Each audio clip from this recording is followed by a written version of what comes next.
रहीम अस्सलाम वालेकुम students, welcome back to my channel educational tips.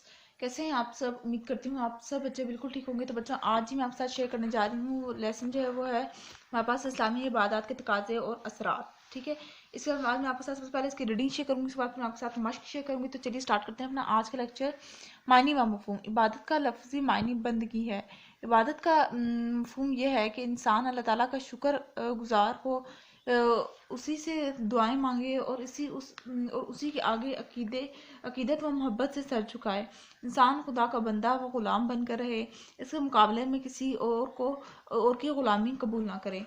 इस्लाम में इबादत का तसव्वुर। इस्लाम में इबादत का तसव्वुर बहुत वसी है। कुरान व हदीस की तालीमात हमें ये दर्स देती हैं कि एक अल्लाह को माबूद बरहक माना जाए, जिसने हमें पैदा किया है, जो हमें रिस्क देता है। इसी की इबादत की जाए, हर हाल में इसी से मदद मांगी जाए और इसी की दुआ की जाए।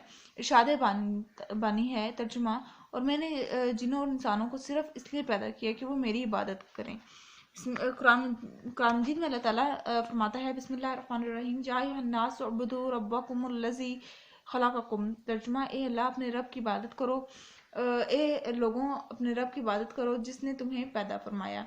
हज़रत मुआज़ बिन जबल रज़ियल्लाहु अन्हु से रवायत है कि मैंने रसूलुल्लाह सल्लल्लाहु अलैहि वसल्लम के साथ सवार था।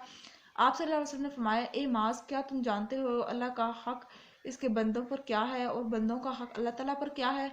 मैंने अर्ज़ किया, अल्लाह और उसके रसूल सल्लल्लाहु अलैहि वसल्लम बेहतर जानते हैं। आप सल्लल्लाहु अलैहि वसल्लम ने फरमाया, नेक्स्ट पेज पे आ जाइए, अल्लाह ताला का हक बंदों पर यह है कि वो सिर्फ इसी की इबादत करें और इसके साथ किसी को शरीक ना ठहराएं।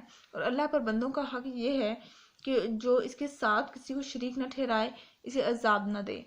इबादत की सूरतें। हम पर अल्लाह ताला का फजल है कि इसने हमारे लिए मुख्तलिफ़ किस्म की इबादतें मुतय्यन की हैं। इनमें से बाज़ इबादतें कल्बी हैं जो अल्लाह ताला के लिए इखलास के साथ दिल में अंजाम पाती हैं, जैसे कि तवक्कुल, इखलास, सब्र व शुक्र, अल्लाह ताला की मोहब्बत व खशियत यानी खौफ, ठीक है, और तस्लीम व रज़ा वगैरह। जबकि बाज़ बातें बतनी हैं, जैसे नमाज मुसलमान दिन और रात में 5 मरतबा अदा करते हैं। बाज़ बातें माली हैं, जैसे ज़कात, उश्र, सदक़ात वगैरह। जबकि बाज़ बातें एक ही साथ माली और बतनी हैं, जैसे हज और जहाद फ़ी सबिलिल्लाह। इनके अलावा मुसलमान बहुत सी नफली इबादत के ज़रिए अल्लाह ताला का कुर्ब हासिल करते हैं, जिनमें नफल नमाजें, नफली सदक़ात, नफली रोज़े और नफली हज और उम्रा वगैरह शामिल हैं। इबादत के अराज़ व मकासद। इबादत इस्लाह व तरबियत की बेहतरीन ज़रा भी हैं। कुरान मजीद में इबादत के जो अराज़ व मकासद बयान किए गए हैं और इनके बारे में बाद दूसरे काम दिए गए हैं, वो इस बात की वाज़ह दलील है। जैसे कुरान मजीद में इरशाद बारी ताला है, बिस्मिल्लाहिर्रहमानिर्रहीम, इन्न सलात तन्हा अनिल फ़हशाई वल मुनकर। तर्जुमा, बेशक नमाज रोकती है बेहयाई और बुरे कामों से। नमाज को याद इलाही का जरिया भी कहा जाता है। इंसान को राह हक पर कायम रखे और इसकी ज़िंदगी को संवारने और अल्लाह ताला की याद का बेहतरीन जरिया नमाज है। अल्लाह ताला फरमाता है, वक़ीमुस्सलात लिज़िक्री। तर्जुमा, और मेरी याद के लिए नमाज कायम करो। तकवा अल्लाह ताला के ख़ास बंदों के एक अजीम सिफत है जो अल्लाह ताला को बहुत ही महबूब और पसंदीदा है। यही वजह है कि अल्लाह ताला ने कुरान मजीद में जगह जगह रोज़े का मकसद तकवा का हसूल बताया है। अल्लाह ताला की याद और इसके काम के इताअत में जो सबसे बड़ी रुकावट इंसान की राह में पेश आती है, वो माल की मोहब्बत है। इसलिए अल्लाह ताला ने ज़कात को फ़र्ज़ किया। हज की अदायगी में माली खर्च के साथ साथ जानी मशक्क़त भी है, इसलिए इसमें नफ्स के तकाज़ों को ज़ब्त में रखने की भी तरबियत है। कुरान मजीद की तालीमात से मालूम होता है कि हज में तकवा के हसूल अल्लाह ताला की शुक्रगुजारी और इसके ज़िक्र का ज़रिया है। नेक्स्ट पेज पे आ जाइए। इस्लाम में इबादत के तकाज़े। इबादत के अंदर वो तमाम ज़ाहिरी व बातनी अक़वाल व अफ़आल दाखिल हैं जो अल्लाह ताला को पसंद है और इसकी खुशनुदी का बाइस हैं, और हर किस्म के तमाम अमाल साले बंदगी में शामिल हैं। इस तरह अल्लाह ताला और इसके रसूल सल्लल्लाहु अलैहि वसल्लम की मोहब्बत, रहमत खुदाबंदी की उम्मीद, खशियत इलाही, इखलास, सब्र व शुक्र, तवक्कुल और तस्लीम व रज़ा वगैरह सारी اچھی صفات عبادات کے مفہوم میں شامل ہیں۔ انسان اللہ تعالیٰ کے حکم کی اطاعت اور اس کے قانون کی پیروی کرے، اس کے سوا کسی دوسرے کی حکمت تسلیم نہ کرے۔ اپنے تمام معاملات میں انسان اللہ تعالیٰ کو اپنا حاکم، مالک اور خالق تسلیم کرے، اسی کے آگے سر جھکائے اور اسی سے مدد طلب کرے۔ آج مسلمانوں کی اکثر جہاں زندگی کے دیگر معاملات میں افراتفری کا شکار ہے، وہیں عبادات کے سلسلے میں بھی اعتدال و توازن سے دور ہے۔ محض ارکان اسلام یعنی نماز ادا کرنے، روزہ رکھنے، زکوٰۃ ادا کرنے اور حج کرنے سے ہی دین پر مکمل عمل نہیں ہوتا، بلکہ عبادات کے مختلف تقاضے پورے بھی کرنا بھی ضروری ہے۔ لہٰذا عبادت میں چند امور کا خاص خیال رکھنا چاہیے کہ جیسا کہ اخلاص عبادت کی جان ہے، اس کے بغیر عبادت بے معنی ہے۔ عبادت صرف اور صرف اللہ تعالیٰ کی خوشنودی حاصل کرنے کے لیے ہونی چاہیے۔ عبادت میں کسی قسم کی ریاکاری یا دکھلاوا نہ ہو۔ نبی کریم صلی اللہ علیہ وسلم کے طریقے کے مطابق کی جانے والی عبادت ہی قبولیت کا مقام حاصل کر سکے گی۔ عبادت میں ہر قسم کی افراتفری سے بچا جائے، نہایت سادگی، پاکیزگی اور خشوع و خضوع سے عبادت کے ارکان ادا کیے جائیں۔ عبادت کے ذریعے تزکیہ نفس کیا جائے۔ عبادت ذکر و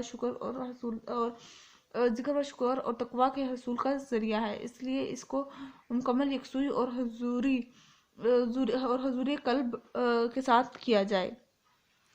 حامل کلام: اس بات میں کوئی شک نہیں کہ اللہ تعالیٰ اپنے بندوں پر بہت مہربان ہے، وہ بہت رحیم اور بندوں سے پیار کرنے والا ہے۔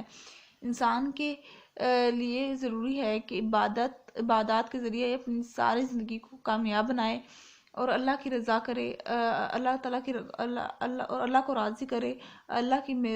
انسان کی معراج یہ ہے کہ وہ اپنے آپ کو تمام مخلوق کی غلامی سے آزاد کرے اور خود کو اللہ تعالیٰ کی غلامی میں دے، اس کا حکم مانے اور اس کی رضا و خوشنودی حاصل کرے۔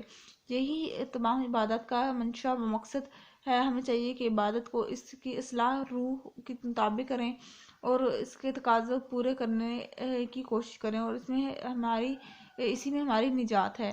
ٹھیک ہو گیا۔ اب آ جاتے ہیں مشق کے پر۔ سوال نمبر 1 ہے جی، مناسب ترین جواب درست کا نشان۔ عبادت کے لغوی معنی ہے بندگی۔ زکوٰۃ، عشر، صدقات وغیرہ کہلاتی ہیں بدنی عبادات۔ ہر وقت دل میں خوف خدا رکھنا عبادت ہے قلبی۔ نماز عبادات کا منشا و مقصد کس چیز کا حصول ہے؟ اللہ تعالیٰ کی رضا و خوشنودی کا۔ عبادت کا مختصر جواب ہیں۔ پہلا ہے عبادت کا مختصر مفہوم بیان کیجیے۔ ٹھیک ہے، عبادت کا مختصر مفہوم، یہ معنی مفہوم ہے سارا۔ ٹھیک ہو گیا جی۔ اس کے بعد پھر آ جاتے ہیں سوال نمبر 2، نفلی عبادات کو کون سی ہیں؟ نفلی عبادات، اس کے اندر عبادت کی صورتوں کے اندر آ جائیں تو یہاں پر مسلمان بہت سی نفلی عبادات کے ذریعے اللہ تعالیٰ کا قرب حاصل کرتے ہیں، جن میں نفلی نمازیں، نفلی صدقات، نفلی روزے اور نفلی حج اور عمرہ وغیرہ شامل ہیں۔ ٹھیک ہو گیا جی۔